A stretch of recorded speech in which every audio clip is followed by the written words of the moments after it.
इसी क्लिप से मैं इस वीडियो की शुरुआत करता हूं, जहां पर मैंने पिछला वीडियो एंड किया था। इस ब्लॉग की शुरुआत इसी ऑफिस से कर रहा हूं। अब हम यहां से बाहर निकल जाते हैं और मैं सरोवर के नए लाइफ स्टाइल ब्लॉग के साथ इसी चैनल पर आप सभी का स्वागत है। देवभूमि उत्तराखंड से मैं आप सभी का स्वागत करता हूं। All of you with a new lifestyle blog. I am welcoming to you from Uttarakhand देवभूमि। इस तरीके से एक और नए लाइफ स्टाइल ब्लॉग के साथ मैं आपके सम्मुख उपस्थित हूं। साथ ही इस ब्लॉग के माध्यम से एक बार फिर से आप सभी लोगों का हार्दिक धन्यवाद देना चाहता हूं, जो कि आप लोगों का काफ़ी अच्छा सपोर्ट मिल रहा। Words are insufficient. मेरे पास आप लोगों का आभार व्यक्त करने के लिए शब्द नहीं है। जो भी मेरी लाइफ का रूटीन होता है, चाहे आते समय चाहे ऑफिस से जाते समय, मैं उसी को एज वीडियो के फॉर्मेट में आपके सम्मुख प्रस्तुत करता हूं। इस समय मैं कैब में हूँ। मुझे डायरेक्ट कैब मिल गई थी, तो मुझे कहीं भी उतरने की जरूरत नहीं। इस बीच यहाँ पर शांति रहती है तो ब्लॉगिंग आसानी से हो जाती है। इस तरह से मैं ऑन द वे पे हूँ। As I am showing to you, मौसम एकदम साफ है, गर्मियाँ शुरू हो गई है। कुछ ही समय में फसल कटाई का काम भी शुरू हो जाएगा। घर पहुंचकर खाना खा लिया है मैंने, अपने कैजुअल कपड़े पहन लिए। इस तरह से मेरा रोज का रूटीन शुरू हो जाता है। फूलों में पानी की जरूरत भी पड़ने लगी है। थोड़ी गर्मी का सीजन भी आ गया है। ऋतु होती है ये बसंत ऋतु के बाद की फागुन ऋतु होती है। महीने की बात करें तो मार्च एंड और अप्रैल स्टार्ट यहाँ से शुरू हो जाता है। सभी जगह व्यस्तताएं बढ़ जाती है। यहाँ एग्रीकल्चर का काम हो जाता है। स्कूल कॉलेज में नई शिक्षा सत्र की तैयारी शुरू हो जाती है। कुछ ही समय में स्थानीय फसलें तैयार हो जाएंगी। फूलों में भी अब रोज पानी की जरूरत पड़ने लग गई है, क्योंकि काफ़ी समय से यहाँ बरसात नहीं हुई है। तो इस तरह से मैं पाइप के माध्यम से जितना भी पानी आ रहा है फिलहाल उसको यूटिलाइज करते हुए फूलों में डाल देता हूँ। और ये लगभग रोज का ही सेम रूटीन रहने लगा है। इन पॉट फ्लावर पॉट में अगर फूल लगाते तो उसमें ज़्यादा पानी वो कंज्यूम करते हैं। अगर क्यारी पे आप लगाते तो सुबह डाल के फिर अगले दिन डालना पड़ता है, एक दिन छोड़ के एक दिन, तब आपको लगातार डालने की ज़रूरत नहीं पड़ेगी। सूरज मेरे सामने से आ रहा, मे भी शायद मेरा फेस आप लोगों को उतना क्लियर नहीं दिखाई दे। अब मैं दूसरी क्यारी में आ गया हूँ। दूसरी क्यारी में भी सेम टू सेम फ्लावर हैं। सिंदूरी कलर के बड़े ही प्यारे फूल लगे हैं। इनको भी मैं पाइप के माध्यम से फटाफट इनमें पानी डाल देता हूँ। उसके बाद एक क्यारी अभी नीचे बनी हुई है, इस पर अभी हमने कुछ बोई हुई है, ओगल कहते हैं, उस पर मैं पानी डाल रहा। अब मैं प्लम के पेड़ के पास आ गया हूँ। इसमें आजकल वाइट वाइट जो आप लगे हैं फ्लावर हैं, इसके बाद ये फ्रूट बन जाएंगे। काफ़ी अच्छे लगते हैं वाइट फ्लावर, देखने में काफ़ी अच्छे होते हैं। और अंधेरा होता है तो एकदम शाइन मारते हैं। पानी देना भी ज़रूरी हो जाता है। इस तरीके से मैं अपनी दैनिक दिनचर्या में का रूटीन बन जाता है। रोज़ तो हम लोग नहीं डालते हैं, लेकिन एक दिन छोड़ के एक दिन पानी डालते हैं। घरों पर जो भी आप गमले लगाते हैं, गमले में ज़्यादा पानी कंज्यूम होता है, क्योंकि उनके पास जगह और मिट्टी दोनों कम हो जाती है। ज़मीन वाली कोई भी प्लांट या ट्री है, ट्री को तो खैर पानी हम डालते ही नहीं, प्लांट वगैरह को अपेक्षा कम पानी की ज़रूरत पड़ती है। इस तरीके से जैसा कि आप देख पा रहे, ये हमारे मुख्य आंगन के दूसरी तरफ हमने क्यारी बनाई हुई थी। इसी में फिलहाल पानी डालते हुए मैं अपनी क्यारी की तरफ आ जाता हूँ। अब हमने एक दूसरी क्यारी और बना रखी है एकदम फ्रंट साइड में। इसमें अब ज़्यादा पानी की ज़रूरत नहीं है। फिर भी फूल बड़े नाजुक होते हैं तो इनको रेगुलर पानी की ज़रूरत पड़ती हैं। ये हमने घास, जैसा कि आप देख पा रहे ग्रीन कलर की घास है, इसको भी हम सुखा लेते हैं तो फिर चारा के साथ इसको काट दिया जाता है। ये हमने पूरे आंगन में फिलहाल फैलाई हुई है। इस तरीके से मैं पानी डाल रहा हूँ।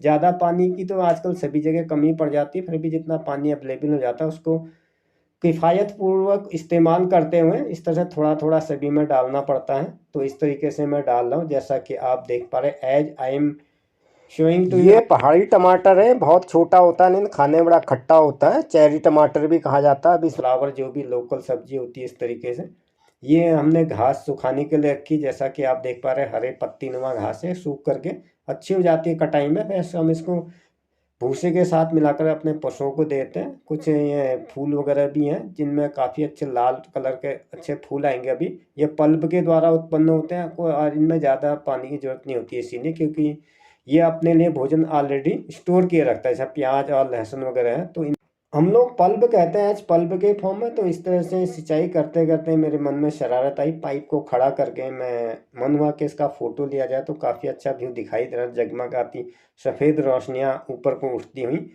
ये एकदम सामने कुछ गमले वगैरह हैं, आप आज पानी डाल दिया तो इनमें कल नहीं डालेंगे, फिर डायरेक्ट परसों ही डालेंगे। लेकिन यहाँ पर एकदम सीधी रोशनी आती तो इनको अपेक्षाकृत ज़्यादा पानी की ज़रूरत पड़ती है। ऑलरेडी अगर आप ज़्यादातर टिन के डिब्बे में हमारे बर्तन हो जाते हैं, लोहा एकदम गर्म हो जाता है। इसके अलावा अगर आप का पॉट का कलर लाल या सफ़ेद है तो उसमें भी इतना पानी की ज़रूरत नहीं पड़ती है। अगर ब्लैक पॉट्स है तो उसमें पानी की ज़रूरत पड़ती ही पड़ती है। इस तरह से पाइप से हल्का हल्का सभी में डाल देता हूँ, जितना भी पहुँचता है सभी को।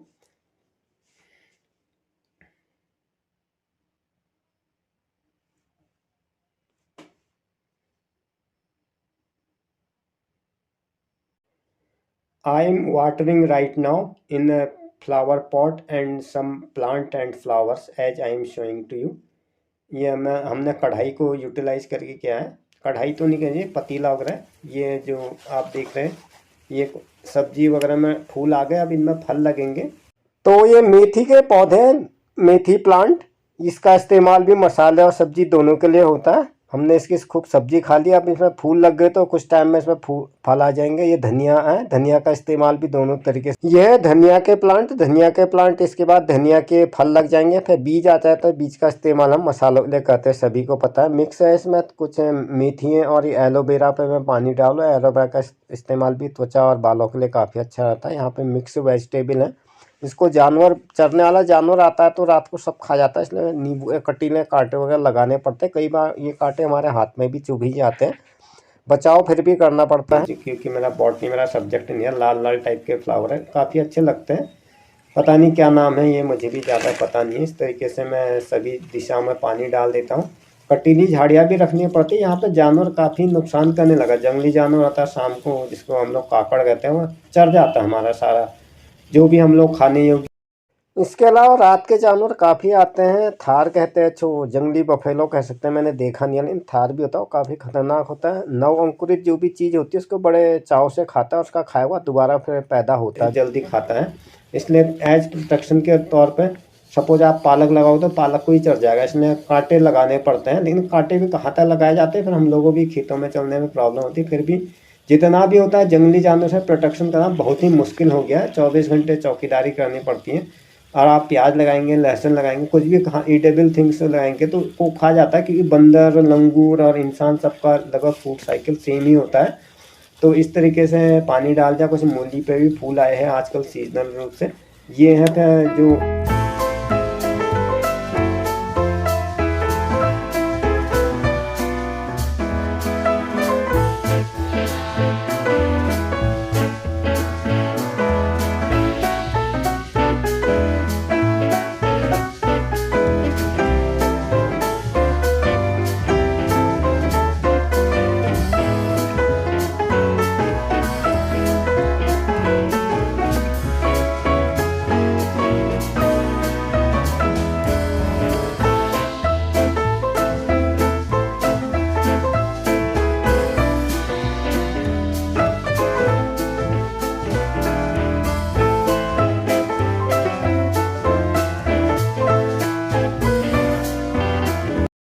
जिसका इस्तेमाल सब्जी और मसाले में किसी भी चीज़ में डाल सकते हैं। दाल में डाल देते हैं, सब्जी में डाल देते हैं, बड़ी अच्छी खुशबू आती है पहाड़ के धनिये से।